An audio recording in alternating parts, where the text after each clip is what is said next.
Viewers, मी तनुजा पाटील। तर आज आपण पाहणार आहोत 11वी ॲडमिशनचं सेकंड पार्ट कसं भरायचं आहे। फर्स्ट पार्टमध्ये आपण डिटेल्स टाकले होते, डॉक्युमेंट्स अपलोड केलं होतं। आता सेकंड पार्ट्समध्ये तुम्हाला काय डिटेल भरायचे आहेत ते आपण या व्हिडिओमध्ये पाहणार आहोत। तर फर्स्ट फॉर्म लॉक झाल्याशिवाय, व्हेरीफाय झाल्याशिवाय सेकंड पार्ट चालू होत नाहीये। तुम्ही जो पहिला पार्ट भरलेला आहे तो तुम्हाला तुमच्या कॉलेज स्कूलमध्ये जाऊन व्हेरीफाय करून घ्यायचा आहे। व्हेरीफाय झाल्यानंतर तुम्ही सेकंड फॉर्ममध्ये आता कॉलेज सिलेक्शन करू शकता। एकापेक्षा जास्त कॉलेज सिलेक्शन सुद्धा तुम्ही करू शकता ॲट अ टाइम। तर आता या व्हिडिओमध्ये कशा पद्धतीने आपण फॉर्म भरणार आहोत ते पाहणार आहोत। तर तुम्ही चॅनलवर नवीन आला आहात तर चॅनलला सबस्क्राईब करून ठेवा। अशाच महत्त्वाच्या व्हिडिओ तुम्हाला या चॅनलवर पाहायला मिळतील।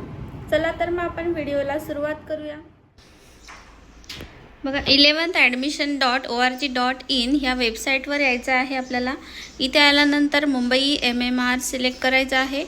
तर आता आपण काय करणार आहे, सेकंड पार्ट भरणार आहोत, म्हणजेच आपल्याला लॉग इन करायचं आहे। जर नवीन रजिस्ट्रेशन असेल तर स्टुडंट रजिस्ट्रेशनवर क्लिक करावं लागतं, पण ऑलरेडी आपण आता रजिस्ट्रेशन केलेलं आहे तर पुढचं फॉर्म भरण्यासाठी लॉग इन करायचं आहे।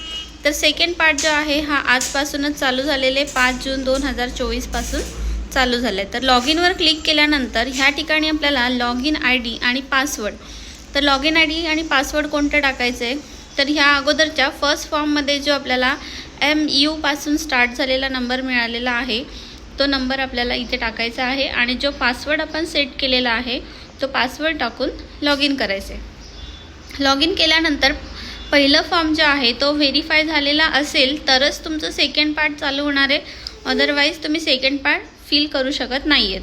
तर बघा, या ठिकाणी आपल्याला चॉईस मीडियम दिलेले। चॉईस मीडियम म्हणजे आपल्याला कुठल्या मीडियमला ॲडमिशन घ्यायचं आहे, तर तुम्ही आर्ट्स, कॉमर्स, सायन्स यापैकी कोणत्या मीडियमला घेणार आहात ते इथे दिलेलं आहे। आणि हे डिटेल्स जे आहेत हे आपले 10वीचे रिझल्टचे डिटेल्स आहेत, ठीक आहे। तर सायन्स असेल तर सायन्स तुम्हाला इंग्लिशमध्ये घ्यायचं आहे की मराठीमध्ये ते सिलेक्ट करून सेव्ह करून घ्यायचं आहे। सेव्ह केल्यानंतर आपल्याला कॉलेज सिलेक्शन दिलं आहे, तर कॉलेज सिलेक्शनमध्ये इथे आपण सायन्ससाठी कुठले कुठले कॉलेजेस आहेत ते सुद्धा चेक करू शकतो। कोणत्या एरियामधून आपल्याला कॉलेज करायचं आहे तो एरिया सिलेक्ट करून घ्यायचं आहे। त्यानंतर आपलं डिस्ट्रिक्ट सिलेक्ट करायचं आहे, गाव सिलेक्ट करायचं आहे आणि सर्च करायचं आहे। सर्च केल्यानंतर जे कॉलेजेस येत आहेत त्यापैकी तुम्हाला हवं असलेलं कॉलेज तुम्ही टिकमार्क करून ॲड करून घ्यायचं आहे, ठीक आहे। जर सिंगल कॉलेज हवं असेल सिंगल सिलेक्ट करायचं आहे। जर तुम्हाला एकापेक्षा जास्त कॉलेजेस हवेत तर तुम्ही एकापेक्षा जास्त कॉलेजेस पण सिलेक्ट करू शकता।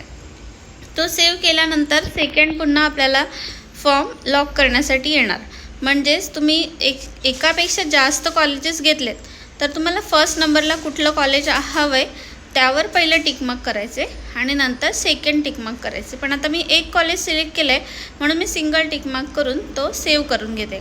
सेव्ह केल्यानंतर अशा पद्धतीने आपला फॉर्म आता लॉक होणार आहे आणि हे मेरिट लिस्टसाठी आता पुढे जाणार आहे, ठीक आहे। बघा, फॉर्म लॉक केल्यानंतर कन्फर्मसाठी विचारलेलं आहे।